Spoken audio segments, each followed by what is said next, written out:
Welcome back. It's still Breakfast Daily on City TV. Thank you so much for staying with us. Now, today's topic is about how to accept your partner's children in your relationship. If you're struggling with this, it's a judgment-free zone, so send your messages with whatever challenges you have. The hashtag is Breakfast Daily, and the WhatsApp line is 0550585832. If you're joining us from outside Ghana, just use the country code +233. I have with me Mrs. Mary Rosaki. She's an entrepreneur and a life coach. Good morning. Good morning, Jifa. How are you? Belated happy birthday. Thank you. Thank you.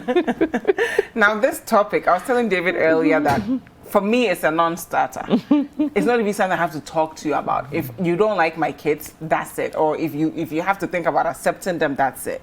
But then there are people who genuinely struggle with this. And why is it important for us to understand where they are coming from? Yeah, thank you so much. Like you're saying, this is a very difficult situation, but it exists. Yeah.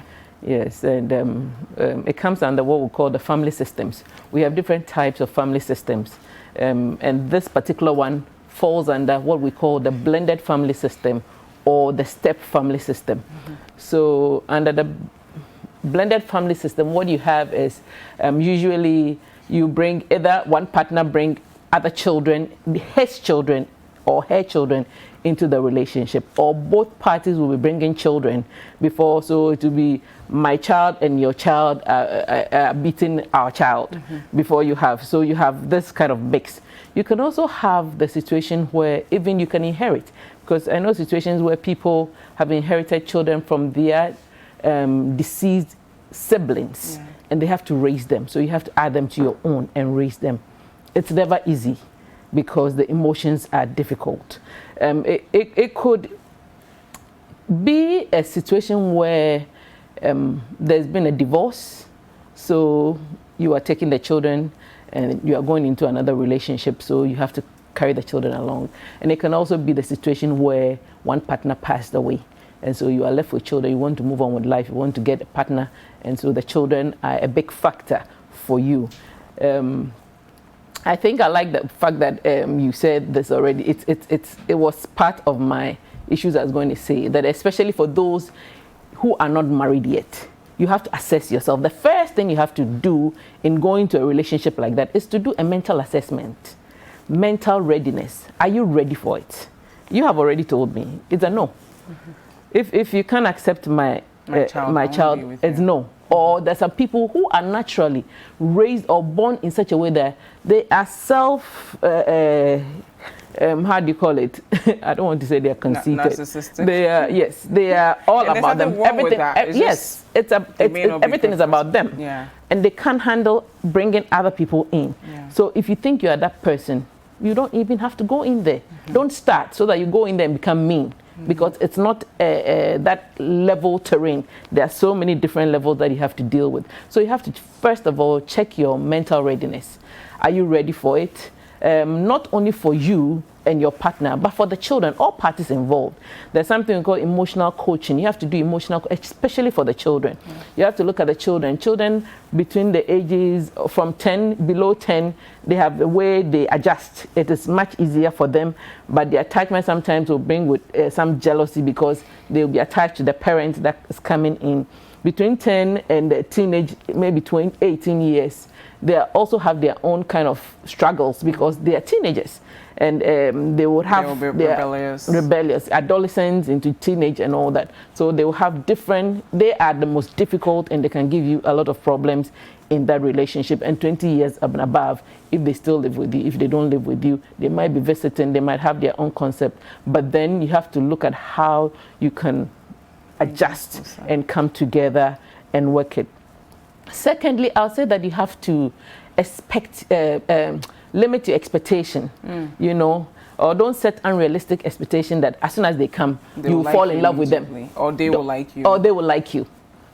It is a question of time. It's a relationship we build. Yes. So once you love your partner you are going into that relationship with, you have to talk about some of these things. You have to look at how you can work out. I won't say that they have to be your friends by force, but you have to be able to learn to bring them to a point where every party respects, whether you are an adult or young, you respect each other. You have to respect the children.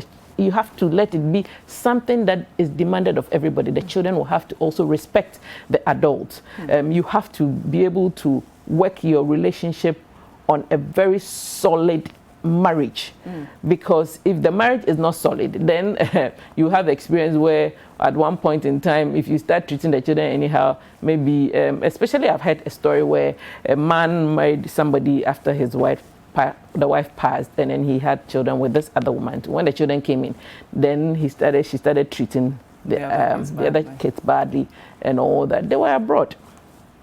One day she said they were coming for vacation. They came to Ghana. When they came, he's a man. He had all the papers, tickets, passport, everything. They came. And then after a while, when they were supposed to go back or something like that, he took the woman to her family to spend some time and blah, blah. Before she could say, Jack, the guy had left with his children. Wow. He left her.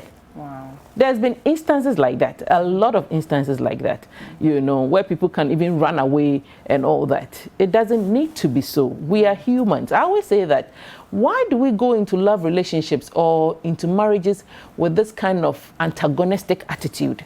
You love somebody. If I love you, why would I be antagonizing you? But how do we also get the children to know that we are not trying to replace their biological parents? Yes, that is the reason why you have to have a solid base. When they see that the two of you are close together and you take decisions together, you should be parenting together but not separately.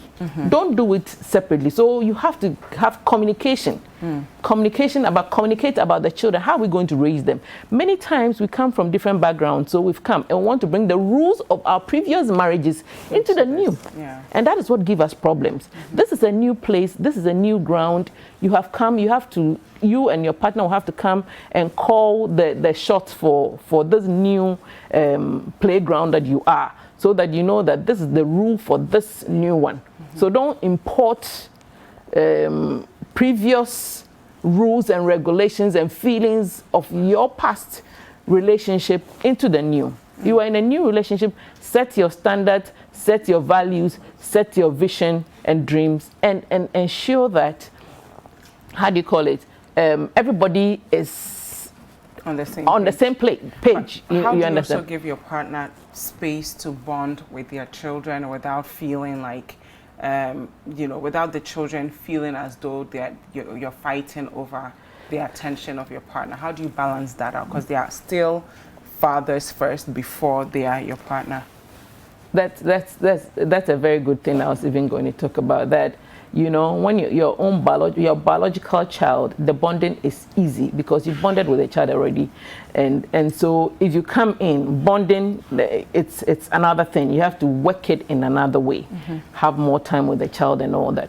Once the parents have their own bonding time, I think even when you are living with your own husband and children, you have to give time for the children to bond with the father at different times and the mother at different times, and then the family together. So it's not always that we have to do it together. Every child, and you see that your own children, some are closer to their fathers, others are closer to their mothers. There shouldn't be any jealousy. Don't give room for favoritism or anything. There must be respect, there must be compromises, you must communicate. And you also have to learn the virtue called patience, because everything will take time to grow. So you need to have a lot of patience. If you see that, this child came in and she's always, taking the attention of your partner, could be the woman or the man. I've had some women who don't want to marry again after their husband passed, because they say that, hey, when this man come in, he's come to take my attention, and I can't have time for my children and all those kind of things. And maybe there'll be jealousy when I'm giving my children attention and all that. There was one lady who says it in a very funny way. He says that when she marries another person and the person comes in, then the person is not treating the children well, so she'll be losing her children or something like that. And then one day the man will come and then she's sitting there crying, and then the man will ask, what's wrong? He said, I've missed my former husband or my late husband, because he wouldn't treat the children the way he would be treating them. How do you set boundaries? In as much as the children are yours, you want them to bond with your new partner. How do you set boundaries that this is how I want to raise my kids? It's okay that they see you as a stepfather or whatever, but there are certain things that I wouldn't want you, especially when it comes to disciplining the kids. How do you set those boundaries? That is the reason why you have to communicate. You shouldn't do it in front of the children that this is how I want to, because it's a new level. We are all new. We've all come to, it's like going to a new class with a new teacher. We don't know anybody. We've all come, and we have come to start everything anew. So we have to decide. It's not that I want to raise my children this way. We have to decide how we want to raise the children. You have to come to that understanding. You have to come to that compromise that we want to raise them this way. Even though their father raised them that way, they can't have it 100%. In this new relationship, they will have it this way. And when we have come to that agreement, then we'll communicate it to the children so that they also understand and know where their limits or the boundary is. They know how far they have to go. You know how when you have such a blended relationship, and then especially the teenage girls, it's so difficult. If it's your father, you can easily hug your father. When it's your stepfather, it's difficult, because I've had a situation where a couple, the woman brought in a child, and then the man is trying to bond with this child. The woman thinks that the man is trying to take advantage of the little girl, you know, by holding her or touching her and all that. It is a very difficult thing. But if you think, even if you feel that way, I think you don't have to confront the person in that manner. Maybe you have to find a nice way of communicating that, oh, probably maybe with the girls, because boys can easily bond with men, but girls, it is very difficult. You can't, and if you brought all girls, you can't. And the situation that I talked about, the woman said, I've made, she has all girls, and she said, hey, look at my girls, look at how they're growing, and I bring it, maybe they can even be a source of temptation to my husband. Yeah, that will make him a pedophile, actually. Yes, and I don't think anyone should even date a pedophile. So those are some of the challenges. So you have to be able to understand. If you know that this is the situation I am going into, my partner understands me, and the two of us, we are working this together. At what point do you take the input of the children as well in all of this? At what point? Yeah. Right from the beginning, right from the, even before you get married, sometimes you have to see whether, test the waters and see whether these children, they can get along with you. Because sometimes the children see you as a threat. They see you as an outside force coming in to take away what they have. And you know, some women go in not because they really love the children, they go in because of their own material gains. They want to go and get something, but it ends up becoming messy, you know. So if you know that you are going into a relationship even with that mentality, I would say that still open up. Be genuine and be with genuine, the person. and yes, so that if you win his children, then you can win his whatever material thing that you want. But if you go and you are treacherous to the children, you are not going to get anything. So you have to have an open heart. You have to have a big heart. You have to love them. You have to know that they have their own issues, and try and do things together as a family, as well as you and your partner. Don't let the children also spoil your marriage. That's why I said you have to have a solid base. Or else the children will shake it up. They will shake you. They will shake you. So those are some of the... Thank you so much for helping us understand this very complex topic that a lot of people are not comfortable talking about, but it's necessary, especially in this generation where we all have blended families here and there. The lines are blurring, and it's really important. But I think that there should be no negotiations when you have a partner who finds it difficult accepting your kids. There's somebody else out there who would embrace them. So you shouldn't have to compromise the safety and peace of your children for a partner. That's just my opinion. I'm not a counselor. The counselor already gave us the things that we should follow.